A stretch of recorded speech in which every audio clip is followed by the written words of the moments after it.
Hola,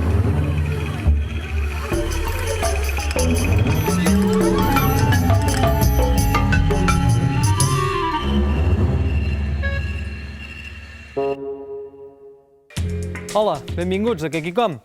Aquestes tres aigües tan diferents corresponen al mateix tram del riu Ebre al seu pas per Catalunya, però una és de principis dels anys 60, l'altra és de la dècada dels 80 i una és actual, recollida fa molt poc. L'aigua de color verd és de la dècada dels 80. Em sabríeu dir quin any corresponen les altres dues? Recordeu que a partir dels anys 60 va haver-hi un gran desenvolupament industrial i agrícola i això va canviar les propietats de l'aigua. Per tant, hom diria que a principis dels 60 a Tortosa i Amposta l'aigua que baixava pel riu Ebre era sense contaminants i així de clar i transparent. Doncs no, de clar i transparent res de res. De contaminants en baixaven molt pocs, però ple de sediments, era així de tèrbola. Tots els sediments baixaven pel riu Ebre fins al delta, la qual cosa li anava molt bé. Quan es van construir els grans embassaments com Mequinensa, a principis dels anys 60, van quedar retinguts tots els sediments i també es van concentrar tots els restes industrials, urbans i agrícoles. Això va portar molts nutrients a l'aigua, la qual cosa va permetre el desenvolupament del fitoplàncton que dona lloc a aquest color verdós de l'aigua. L'aigua actual és així de transparent. Avui en sabrem el perquè i les conseqüències ecològiques que això comporta. Coneixerem la Naia Auriculada. Pot viure més de 100 anys i és l'àvia de l'Ebre. Ara el musclo zebra li amarga l'existència. Ens deixarem mossegar per la mosca negra. Els canvis a l'aigua fan que cada vegada es pugui reproduir més fàcilment. I a més, visitarem el Silur. Aquest turista que s'ha instal·lat al riu és el depredador més gros de l'Ebre.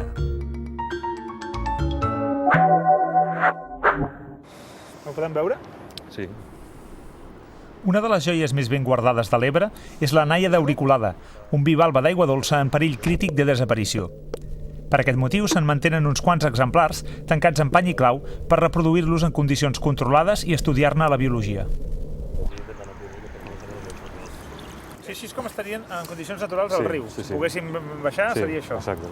Aquesta espècie té la particularitat que viu molts anys, es pensa que fins i tot més de 100 anys. L'altra particularitat de l'espècie i de les naiades en general també és que es pot estudiar el creixement a partir de talls de les conquilles. I aquest estudi del creixement pot aportar dades sobre l'ecologia històrica del riu i sobre els factors ambientals que han estat afectant l'espècie. Per exemple, en aquest exemplar veieu que hi ha un patró d'una aturada de creixement en aquesta zona. Comptant els anells de creixement des d'aquest impacte fins a l'actualitat, això coincideix amb el període de màxima contaminació industrial del riu, en els anys 80, 90.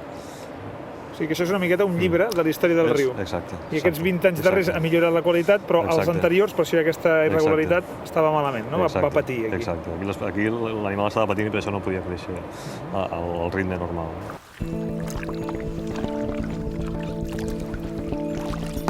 Superada la contaminació dels anys 80 i 90 i gràcies a la poca transformació que ha patit l'entorn, avui l'Ebre és un dels pocs grans rius d'Europa on les nàiades no s'han acabat d'extingir. Miquel Àngel López coneix pam a pam tots els racons del tram baix de l'Ebre, ja que fa 10 anys que hi estudia la distribució i l'estat de conservació d'aquests bivalves. La naia auriculada, que té forma d'orella, és l'espècie més grossa i amenaçada. A l'Ebre conviu amb 3 espècies més. Totes es troben semienterrades als fons sorrencs o entre les graves del riu.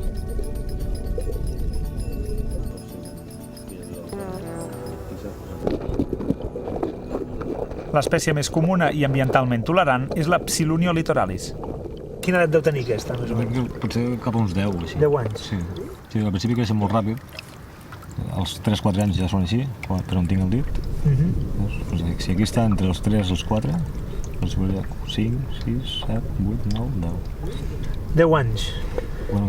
Sí, uns 10, sí. No està mal, A banda de dependre de la qualitat de l'aigua i de la conservació de la llera del riu, la supervivència de les nàiades també es veu compromesa pel seu complex cicle reproductiu. Es reprodueixen a través de l'emissió de larves específiques, no? Són les larves d'orquidi. I això què és, una massa? Aquestes larves, sí, quan són madures és una massa, un conglotinat molt semblant a una piscina Podria ser això. miniatura. Exacte, Podria ser un podria ser una massa com això, exacte, Però sí. que s'allibera a l'aigua. Si les alliberen a l'aigua, un pensa que de seguida això s'aniria riu avall. Llavors, com colonitzen, com s'ho fan per colonitzar les parts altes del riu? Exacte, aquest és el paper que fan els peixos. Encara ho complica més el fet que alguns dels peixos que les nàiades utilitzen de transmissors es troben també amenaçats, com la raboseta de riu o Blennius. Actualment, l'únic peix viu a l'Ebre capaç de servir a la nàiada auriculada per completar el seu cicle reproductiu.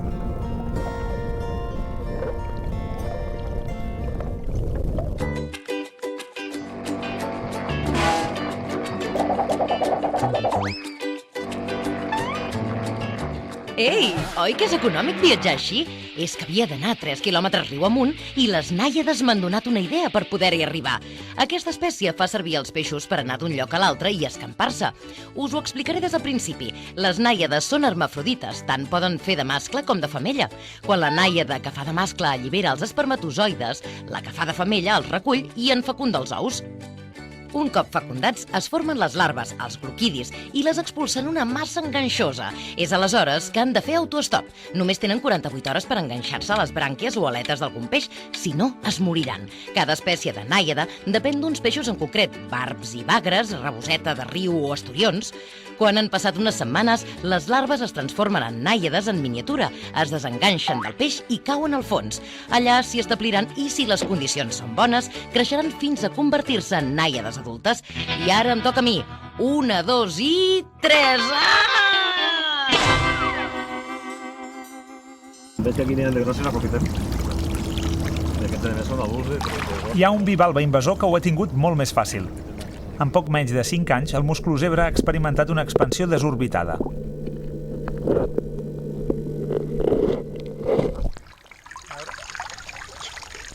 Realment està ple. I tot el fons està igual, tota aquesta zona? En aquest tram de riu, que a cops té dinàmica d'embassament, tot el fons és així.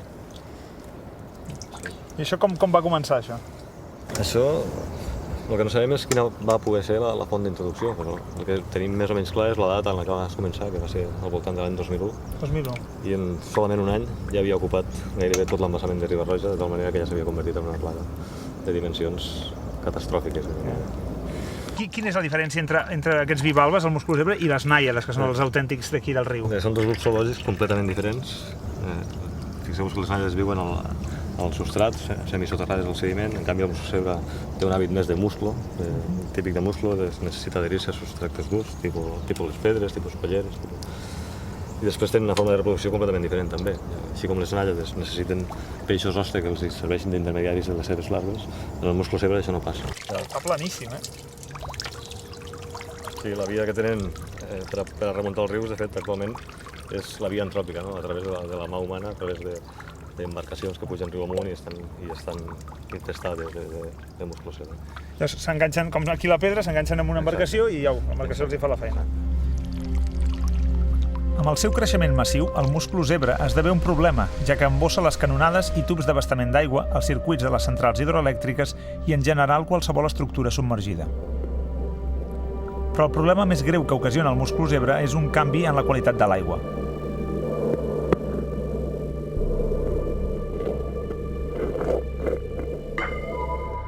Els bivalves són mol·luscs de dues cares i tots, absolutament tots, grans o petits, contínuament estan filtrant l'aigua que hi ha al seu voltant. Disposen d'un petit forat, que ve a ser la porta d'entrada a un sofisticat sistema de depuració. Les brànquies contínuament estan injectant aigua a l'interior dels bivalves. D'aquesta manera, el que fan és absorbir l'aigua amb totes les partícules que hi hagi a l'interior. Per exemple, venen a ser com aquestes pales que generen una corrent i a la vegada porten tot de partícules a una cinta transportadora. Aquesta cinta transportadora va cap a la boca, però abans d'entrar, què és el que fa? Doncs hi ha uns llavis que separa el que són porqueria de les coses que poden ser interessants, com per exemple fitoplàncton, que és el que li dona el color verd a l'aigua i això és un bon aliment per ells. D'aquesta manera va depurant l'aigua. Resulta que en els darrers anys han aparegut els musclozebre. Són molt petits. Fixeu-vos que n'és de petit. Un d'ells tot sol pot arribar a filtrar fins a 2 litres d'aigua. A més, hi ha zones del riu Ebre en què en tan sols 1 metre quadrat hi ha entre 100.000 i més d'1 milió d'aquests musclos. Tot el menjar que ells mengen és menjar que no pot arribar a les nàiades i, per tant, comporta un greu problema per la seva existència, així com també complicacions per tots els ecosistemes del riu Ebre.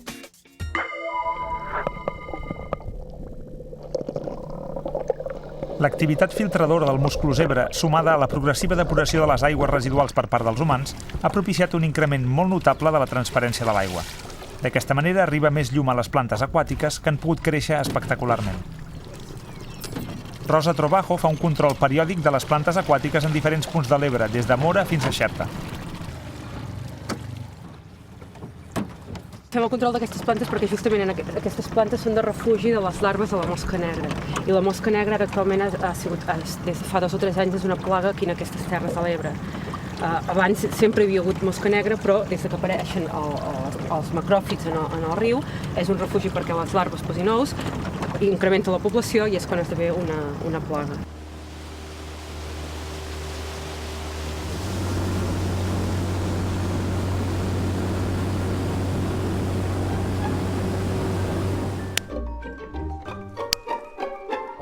Una bona manera de capturar mosques o de veure mosques negres és oferint sense sacrifici perquè s'acostin. Aquest petit núvol de mosques, a part de mosques comuns i mosquits, són mosques negres. Aquesta mosca pica, té una picada molt dolorosa. Us ho puc assegurar. Mireu aquí quantes. Un moment. I això que ara hi ha poques larves. Per tant, a l'estiu deu ser un infern. Aquesta m'està picant, fixeu-vos. Això és un sacrifici, I jo com un home no tremolo. Fixeu-vos, m'està xuclant la sang. Ja n'he tingut prou, Això és com rentar roba a mà, no?, una mica? Sí, més o menys. La plaga de mosca negra és de les poques que encara és controlable a l'Ebre. Comptant el nombre de larves que hi ha, es decideix si cal o no aplicar el tractament. Per lo que hem trobat, sí, això és molt poc, però el pic el vam trobar entre primavera i principis d'estiu. I quantes en podeu trobar en una caixa d'aquestes? En el pitjor dels casos, en una plata com aquesta, en trobàvem cap a 1.000 o 1.000 i pico. 1.000? Déu-n'hi-do la diferència. Sí.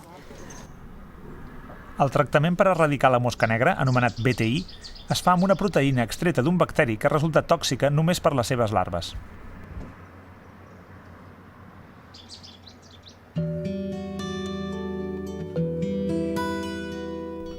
La proliferació de les plantes aquàtiques no tan sols és un problema perquè afavoreix la mosca negra, sinó també perquè dificulta la navegació fluvial. Fins i tot el transbordador de Miravet en pateix les conseqüències. Hi havia tantes que a meitat del riu ja tenies que perxar fins a arribar aquí. I per arribar a meitat del riu, tant per entrar per a sortir, tenies que perxar. Sí, anar clavant al fons com si fos una gòndola de... Perxar, allò que feien allà baix al delta, tot això, que van a les barres aquelles per espenyar les barquetes, doncs igual. Amb obstacles o sense, el transbordador es mou sense motor. O sigui, aquí l'única força és la de la corrent, És la del riu. I la nostra, quan fa falta, que no vol arribar per les plantes.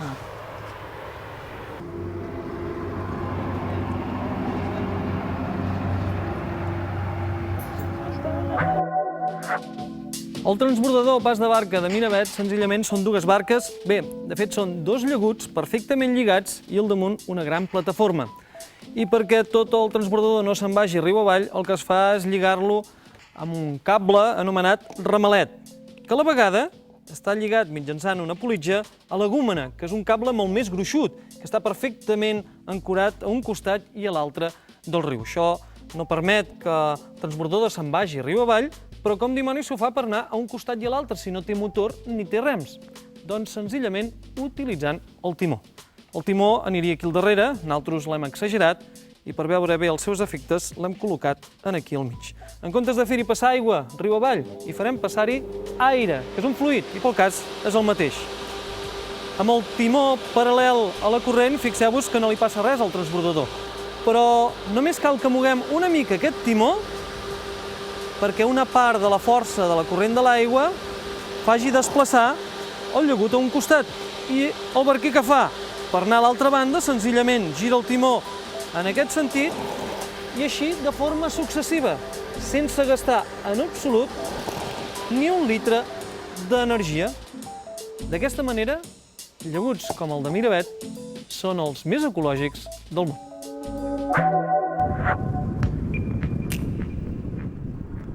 El duel amb les espècies invasores també ha arribat al delta. L'invasor te'l pots trobar en els llocs més inversemblants.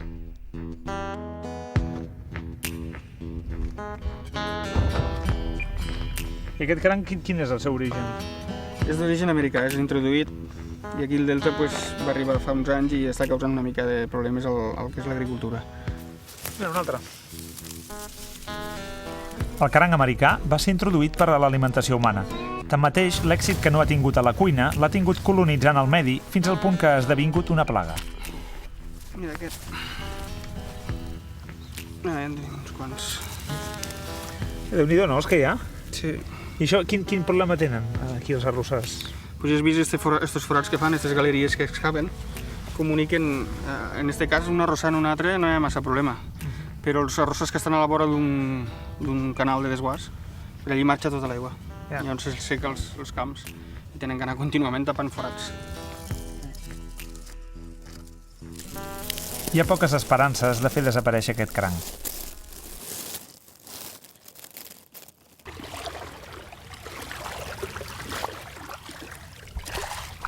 A les llacunes del delta, com la Tancada, la gambúsia, un altre invasor vingut d'Amèrica, competeix amb els peixos autòctons com el fartet.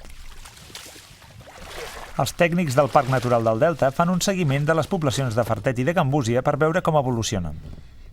Això seria fartet i tot això són gambúsies. Mentre que la gambúsia assegura l'èxit de la descendència parint els alevins ja formats, el fartet ha de pondre ous a la vegetació subaquàtica deixant-los exposats a les adversitats.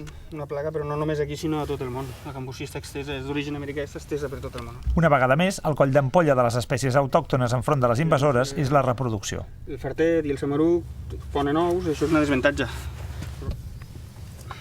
Medix 2,5 i és un mascle. És un mascle, un fartet. El seguiment de les poblacions de peixos al delta ha mostrat que la preferència del fartet per les aigües salobres l'ha salvat, de moment, de l'expansió de la gambúsia, molt menys resistent a la salinitat. Qui ja gairebé ha perdut la batalla és el samaruc. Les poblacions salvatges són tan reduïdes que cal mantenir un reservori en captivitat. Mira, has agafat un. Molt bé. Estos que tenen més ratlles, els que estan quietos són el mascle, i aquest que dona saltos és la femella. El samaruc com viu? El samaruc, l'hàbitat del natural era el que és els arrossars. Ah, sí? Sí, vivia als arrossars. La gent d'aquí, la gent més gran, el reconeix com a peix que podia trobar als arrossars. No? És un peix bastant sensible i el que té en contra és que és una espècie molt territorial. És molt solitari, aquest animal, no arriba mai a créixer en densitats molt grans, i això és un problema, davant de la gambúsia, que és una espècie molt prolífica. Però la salvació del samaruc no depèn tant del que passi al centre d'ictiologia com al camp de batalla. No es tracta d'una producció massiva d'animals, que sí que es podria fer, però no la considerem necessària, perquè pensem que el més important és conèixer la biologia d'aquestes espècies i estudiar molt el que és l'hàbitat, perquè els problemes estan a l'hàbitat. Si no regenerem, si no millorem l'hàbitat exterior, difícilment podem fer que les poblacions Perquè per molt que en tingueu aquí les aneu reintroduint i després allà es troben males condicions. Exacte, llavors estem treballant molt sobre seguiments a l'hàbitat. Aquí tenim algun dels peixos que actualment podem trobar al riu Ebre. Per exemple, la llisa, aquest peix allargat. És autòcton i tant pot viure curiosament amb aigua salada com amb aigua dolça. En canvi, la carpa, que és aquest d'aquí, molt més gran, només pot viure amb aigua dolça. I tot i que és originari d'Àsia, fa tants anys que està entre nosaltres que el podem considerar autòcton. Fet i fet, actualment al riu Ebre hi ha 30 espècies que són autòctones i 20 introduïdes, la majoria per qüestions de pesca esportiva. Fins i tot s'han introduït peixos que són l'aliment preferit dels peixos introduïts que es volen pescar. És clar, sempre hi ha alguna excepció. Per exemple, la gambúsia és una excepció. És un petit peixet que es va introduir perquè es mengés tots els mosquits i d'aquesta manera acabar amb la malària. Malauradament, no era tan voraç com es va pensar i actualment està competint amb altres dos peixos que sí que són autòctons, el fartet i, sobretot, el que està en vies d'extinció, que és el samaruc. El que sí que ja està extingit a l'Ebre és aquest peix, l'esturió, un magnífic exemplar. 2 metres pot arribar. Fins i tot hi ha alguns casos que arriba a 5 metres i a 200 quilos. Però, com diem, aquest ja no existeix. El que sí que existeix és un peix forani que s'ha introduït, que té aquestes dimensions i que està provocant veritables estralls entre els peixos autòctons del riu.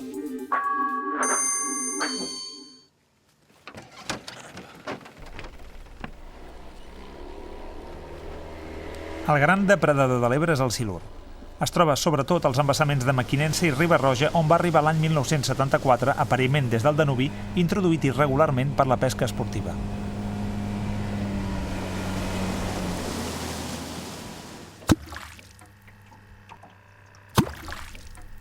Aquest curiós aparell s'anomena clonc i serveix per atreure els silurs a la superfície. Per pescar-los cal tenir-hi certa experiència o anar acompanyat d'un guia competent com l'Estefan.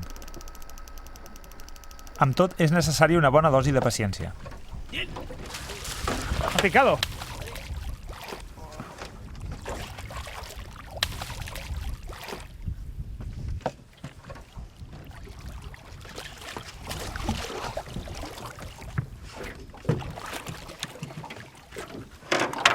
¿Aguanto?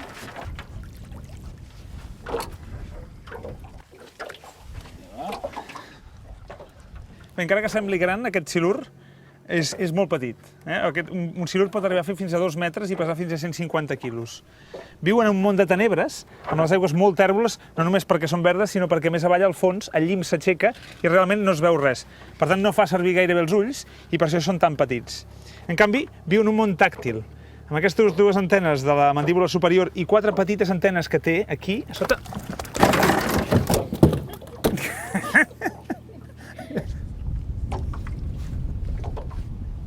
Aquestes 4 petites antenes que té aquí l'ajuden a anar tocant al fons i a detectar les preses. Una altra característica molt curiosa és que és un peix mucós, per això ens rellisca a les mans. No té escates, no té ni una escata, llavors té tot el cos recobert per un mucus que el protegeix. I, finalment, una cosa molt interessant, que és la línia lateral. Aquesta línia que segueix tot el cos és una línia tàctil, d'aquí fins aquí, des del cap fins a la cua, és una línia que té un òrgan sensorial diferent que detecta les zones de pressió. Amb això es pot ubicar, es pot localitzar les preses i es pot bellugar pel fons.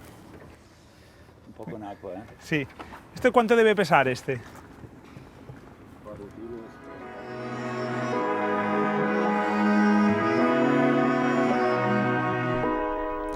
La pesca del silur és una activitat popular, especialment entre els alemanys, i prou lucrativa.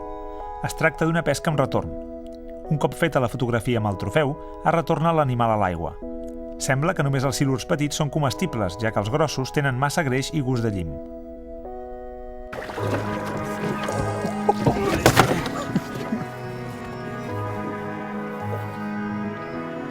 ¿Cuánto mide? 1,95 m. 1,95 m. És més alt que jo. Jo faig 1,78 m, doncs més alt que jo. ¿Y esto cuánto pesa, más o menos? 50 quilos. Impressionant. Aunque és carnívor, es dedica a caçar tota mena de peixos que viuen al fons. Per tant, podeu imaginar que sent tan gran ha de menjar molt. Té una boca enorme i el que fa per caçar és l'obre de cop i llavors fa el buit. Per tant, les preses que corren per aquí queden xuclades, se'n van cap a dins. I perquè no reculin, té tot de dents que estan posades mirant endins. Mirant endins com si fossin petits hams, de tal manera que la presa un cop ha entrat no pot recular, queda enganxada en això d'aquí. Veieu que així va bé, però en el sentit contrari, a contrapèl, no poden sortir. Per esport, per menjar, per descuit o per combatre les plagues, han arribat nous habitants a les aigües de l'Ebre que n'alteren l'ecosistema i amenacen la supervivència de les espècies autòctones. Com acabarà aquesta batalla?